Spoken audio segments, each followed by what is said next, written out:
লাইলাতুন নিসফ মিন শাবান যে শবে বরাত যেটা বললেন এই সম্পর্কে আমাদের করণীয় যদি বলি, এটা অনেকে এটা নিয়ে ইখতিলাফ রয়েছে। কেউ বলছে এটা বলতে কিছুই নেই, কিন্তু একটা হাসান হাদিসে যে হাদিস নিয়ে সমস্ত স্কলাররা একমত যে লাইলাতুন নিসফ মিন শাবান, শাবানের মধ্যবর্তী রাত অর্থাৎ 15 তারিখ শবে বরাত।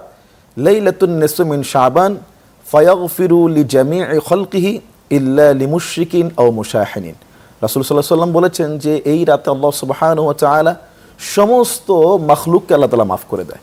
ফায়াগফিরু লিজামিই খালকি ইল্লা লিমুশরিকিন, তবে যারা মুশরিক, যারা শিরক করে, চাই সে মুসলমান হোক আর অমুসলিমরা তো সবাই মুশরিক, আও মুশাহিনিন এবং হিংসুক, যার ভিতরে হিংসা আছে এবং যিনি মুশরিক, এরা ছাড়া এই রাতে আল্লাহ তাআলা সবাইকে মাফ করে দেয়।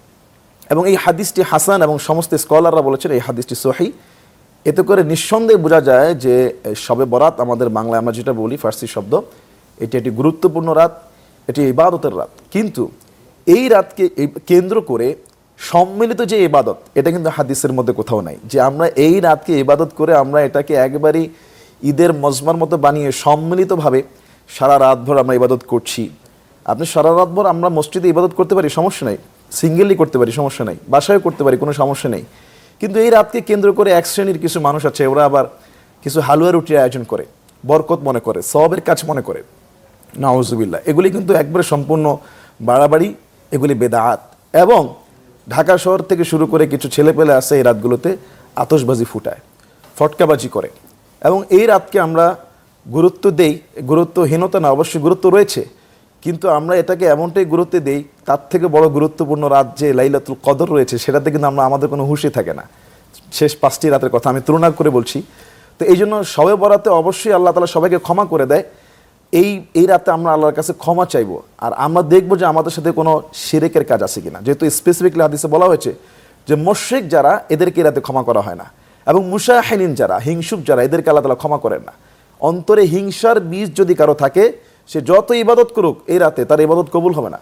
কারণ আরেকটা হাদিসের মধ্যে আসছে যে আগুন যেভাবে কাঠকে জ্বালিয়ে ছারখার করে দেয়, ঠিক মানুষের মনের হিংসা ভালো আমল কিভাবে নষ্ট করে দেয়।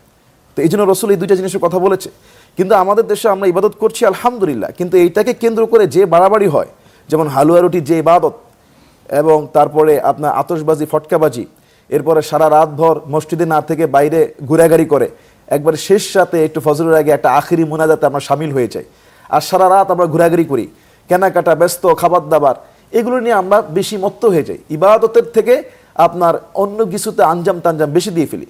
কেউ কেউ তো আবার বাড়াবাড়ি করে, অনেক লাইটিং, অনেক সাজসজ্জা, মানে ইবাদতের যে একটা খুলুসিয়াতের দরকার, যে একটা মনোরম পরিবেশের দরকার, যে একটা আল্লাহর মনোনিবেশ হওয়া দরকার, সেগুলি থেকে আমরা দুনিয়ার যে জাঁকজমক, দুনিয়ার যে আকর্ষণ, এর মধ্যে আমরা মত্ত হয়ে যাই।